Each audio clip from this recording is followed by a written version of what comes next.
Hello friends, welcome to my channel gardening and health tips. তো আজ আমরা কীভাবে আলু চাষ করতে হয় সেটা দেখাবো। প্রথমে একটা টপ নেবেন এবং টপের মধ্যে যতগুলো ছিদ্র আছে সব ছিদ্রগুলোই টালি ভাঙা অথবা ইটের টুকরো দিয়ে আপনারা বন্ধ করে দেবেন। ঠিক এইভাবে যতগুলো ছিদ্র আছে প্রত্যেকটা ছিদ্র বন্ধ করে দেবেন, যাতে জল দিলে পরে বেরিয়ে যায়। নইলে কি হয়, জল জমে গেলে আলু গাছটা পচে যাবে, শিকড় বেরাবে না, নষ্ট হয়ে যাবে গাছটা। এরপর আপনারা দোআঁশ মাটি নেবেন আলু চাষ করার জন্য, কারণ মাটিটা হালকা হয়, তাতে কী হয় আলুটা তাড়াতাড়ি বাড়তে পারে বা গাছটাও খুব সহজে উঠতে পারে। এইভাবে আপনারা মাটি দিয়ে দেবেন ভিতরে, আস্তে আস্তে করে ভিতরে কিছু মাটি, গুঁড়ো মাটি হলে বেশি ভালো হয়। এইভাবে দিয়ে দেবেন আস্তে আস্তে।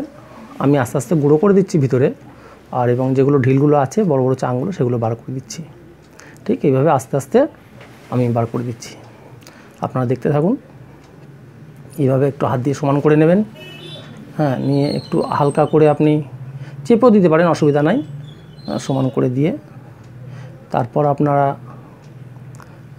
আলু নেন, যে বীজওয়ালা আলু যেগুলোকে বীজ বলা হয়, এবং একটা চাকু নেবেন, খুব সাবধানে কাটবেন।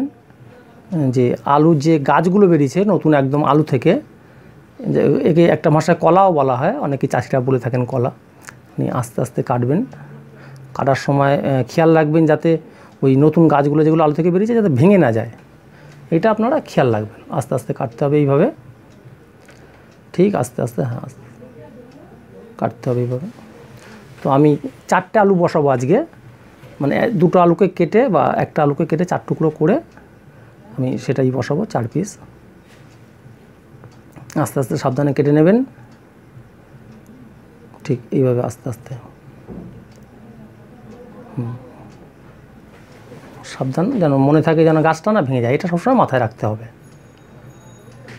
কেন গাছ ভেঙে গেলে কী হয়, পরে গাছ বেরাবে না, আলুগুলো থেকে যাবে। ঠিক এইভাবে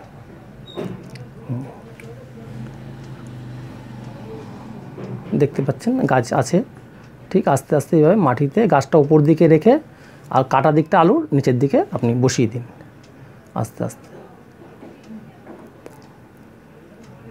ঠিক, এরপর আপনি দেখতে পাচ্ছেন আমাদের 4টে আলু বসিয়ে দিয়েছি মাটির মধ্যে।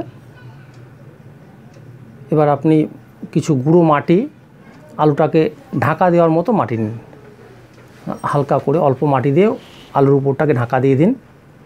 ঠিক আস্তে দিয়ে, এবং যাতে গুঁড়ো মাটি দেবেন, চাং থাকলে ঢিল থাকলে ওগুলোকে আপনি গুঁড়ো করে দেবেন আস্তে আস্তে হাত দিয়ে। এইভাবে নেবেন আস্তে আস্তে, আর এর উপরে আর চাপার দরকার নাই, জাস্ট হাত দিয়ে প্লেন করে দিলেই হবে। আস্তে আস্তে দিন। এরপর আপনি একটু জল নিন, মগে করে নিয়ে আস্তে আস্তে ছিটিয়ে দিন, সামান্য জল দেবেন, উপরের লেয়ারটা যাতে ভিজে যায়। আস্তে আস্তে জল দিয়ে দেবেন।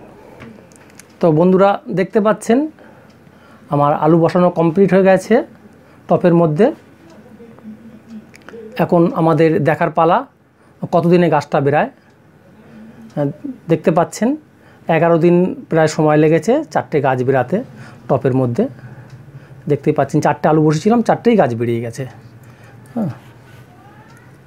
দেখতে পাচ্ছেন। তো শীতকাল বলে একটু সময় বেশি লেগেছে গাছটা বেরাতে, দেখতেই পাচ্ছেন। এরপরে এই যে আপনার প্রায়, আর এই গাছগুলো বড় হতে, সেই 4টে গাছই বড় হতে প্রায় এটা আরও 10 দিন সময় লেগেছে। অর্থাৎ টোটালে আমার এই গাছগুলো হতে 21 দিন সময় লেগে গেছে। 4টে গাছই হয়েছে, দেখছেন বেঁচেও আছে 4টে গাছ খুব সুন্দরভাবে, গাছের গোড়াও ভালো আছে, সবুজ হয়ে আছে। আর এই 21 দিনের মধ্যে আমি মাঝে মাঝে জল দিয়েছি, আর একবার জাস্ট খোল ভিজিয়ে তার জলটা আমি দিয়েছি। তো থ্যাংক ইউ ভিউয়ার্স।